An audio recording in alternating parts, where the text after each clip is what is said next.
APJ Abdul Kalam कोई परिचय की मोहताज ही नहीं है। भारत के सबसे बेहतरीन राष्ट्रपति माने जाते हैं। इनकी कुछ किताबें, एक तो माई जर्नी आप जरूर पढ़ लीजिएगा, बहुत पतली सी है और आत्मकथा स्टाइल में बहुत अच्छे तरीके से लिखी।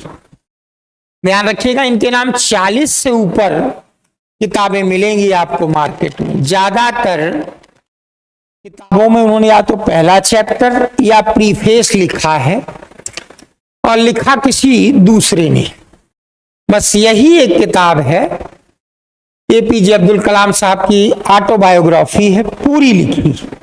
बाकी और भी कुछ चर्चित किताबें हैं, India vision 2020, wings of fire, ignited mind, लेकिन ये इनकी ऑटोबायोग्राफी है, पढ़ लीजिएगा।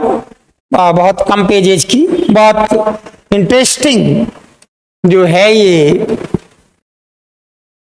एक ऑटोबायोग्राफी है। आपको मालूम ही है, जन्म हुआ तमिलनाडु में, रामेश्वरम में। परिवार इनका जो है वो नाविक का काम करता था, जो लोग दर्शन करने जाते थे उनको दर्शन कराता था।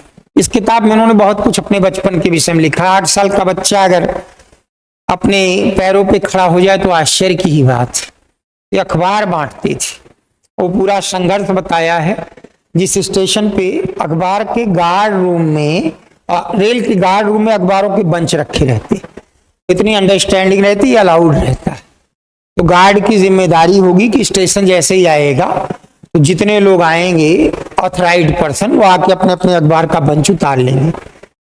जो अखबार बाहर से आते हैं, दिल्ली से आते हैं, कुछ हो सकता है कोई भोपाल से छपता हो, बाकी इसीलिए सब कानपुर में अपना छपवा देंगे।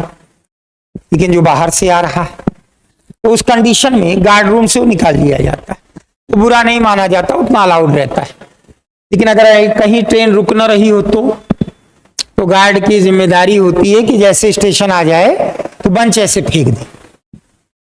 तो ये 8 साल, अच्छा अखबार वाले का काम सबसे कठिन होता है। तब उसका कभी हिसाब करें ना तो 2 दिन नागा ये मत करिएगा, भूल कर नहीं। 31 दिन का महीना है, जो भी अखबार की कीमत है 31 गुणा 7 सीधे दे दीजिएगा। भैया 2 दिन नहीं आया उससे मत करिएगा। जब जाड़े में आप रजाई नहीं छोड़ सकते हैं तब वो 2 बजे स्टेशन खड़ा रहता है, 10 बजे तक अखबार बांटता है, तब वो नींद लेता है। वो भी किसी माँ का बेटा ही होता है, 10-12 साल की उम्र शुरू करता है। सबसे कठिन काम, आपके माता पिता आपको जाने नहीं देंगे अगर थोड़ी सी खबर पा जाए कि कुछ हो गया है। कर्फ्यू में भी घर में अखबार आता है कि नहीं आता है, वही लेके चलता है। कितनी आश्चर्य की बात है, इसलिए बड़ा अजीब लगता है। वो एक सोल्जर से कम नहीं होता है। उस कंडीशन में उन्होंने लिखा है कि वहां ट्रेन रुकती थी, नहीं मान लीजिए किसी दिन गार्ड ने अंदाजा नहीं लगाया और फेंका तो बंच दूर चला जाएगा। झाड़ियों में कहते थे मुझे घंटों लग जाते थे ढूंढने में लालटेन से, कहाँ उस समय टॉर्च वगैरह था। फिर इकट्ठा किया, साइकिल पे रखा, फिर घर घर बांटा। उसके बाद फिर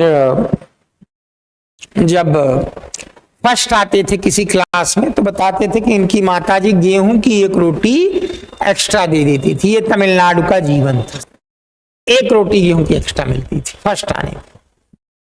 अपने जीवन की एक बड़ी रोचक चर्चा इन्होंने माई जर्नी में की। कहते थे हम 3 मित्र थे, तीनों एक ही बेंच पे बैठते थे। संयुक्त से एक हिंदू पुजारी का लड़का था, मेरे पिताजी मौलवी थे, कलाम साहब बोलते हैं। नाव चलती थी घर में, लेकिन वो मौलवी भी थे, मस्जिद में पढ़ाते बढ़ाते भी थे।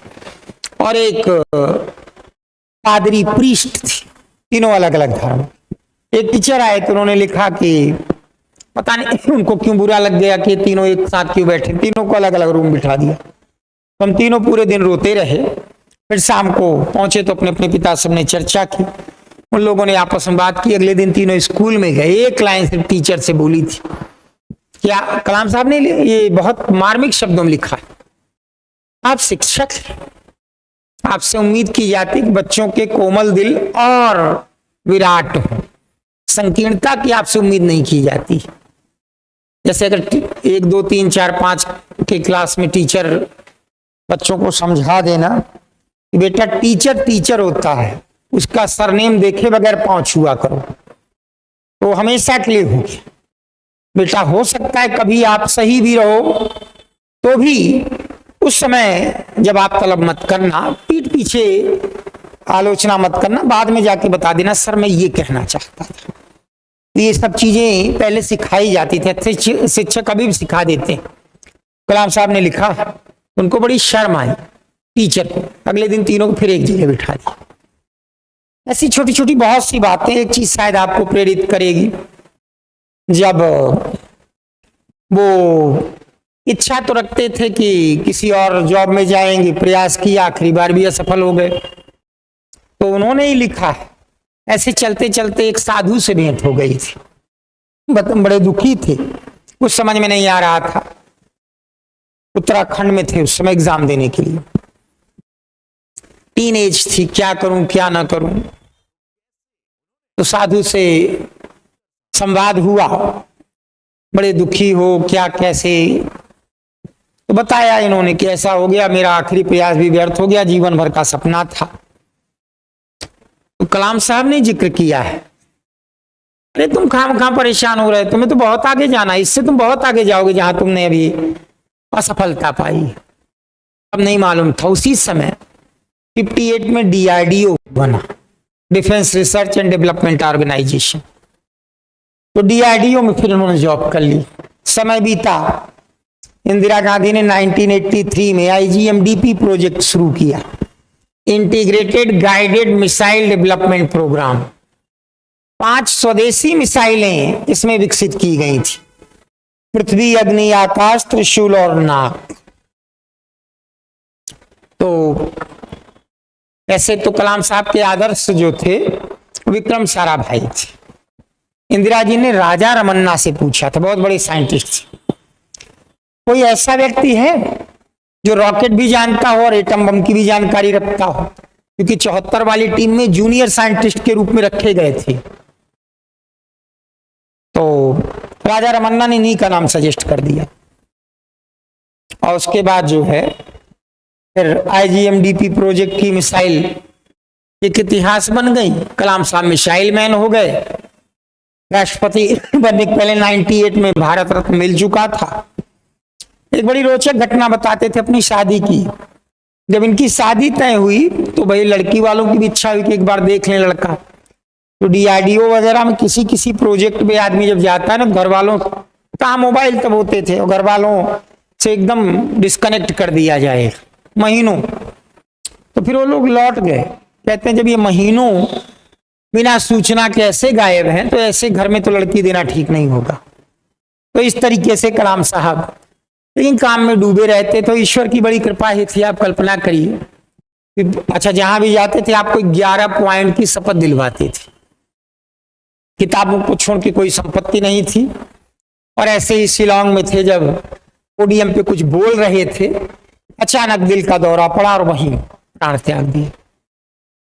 तो ये सब ये युग रत्न है, सैकड़ों साल बाद भी चर्चा होगी न। जब जैसे अमेरिका में तो राष्ट्रपतियों की लंबी लिस्ट हो गई है, 50+ हो गए, तो उनसे पूछा जाएगा 3 सबसे महान राष्ट्रपति बताओ, ऐसे पूछा जाता है। जब हमारे यहाँ भी 50 राष्ट्रपति 50 प्रधानमंत्री हो जाएंगे, 100 साल बाद की पीढ़ियों से पूछा जाएगा, अच्छा 3 सबसे महान प्रधानमंत्री बताओ, 3 सबसे महान राष्ट्रपति बताओ।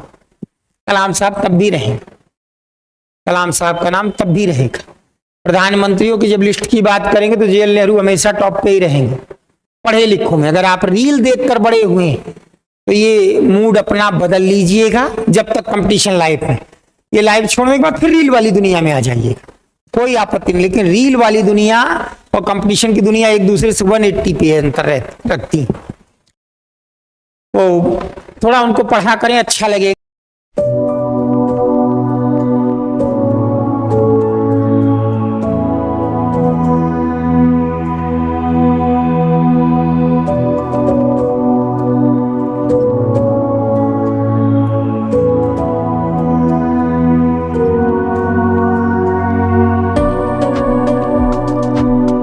अगर इस वीडियो से आपको कुछ भी नया सीखने को मिला हो तो एक लाइक ज़रूर देना और इस वीडियो को अपने फ्रेंड्स और फैमिली के साथ शेयर करो ताकि उन्हें भी ग्रेट इंडियन और उनकी इंस्पायरेशन लाइफ के बारे में जानने को मिले। अगर आप इस चैनल पर नए हो तो अभी एपेक्स एकेडमी को सब्सक्राइब कर लो, क्योंकि यहाँ आपको इंटरेस्टिंग और नॉलेजेबल वीडियो मिलते रहेंगे।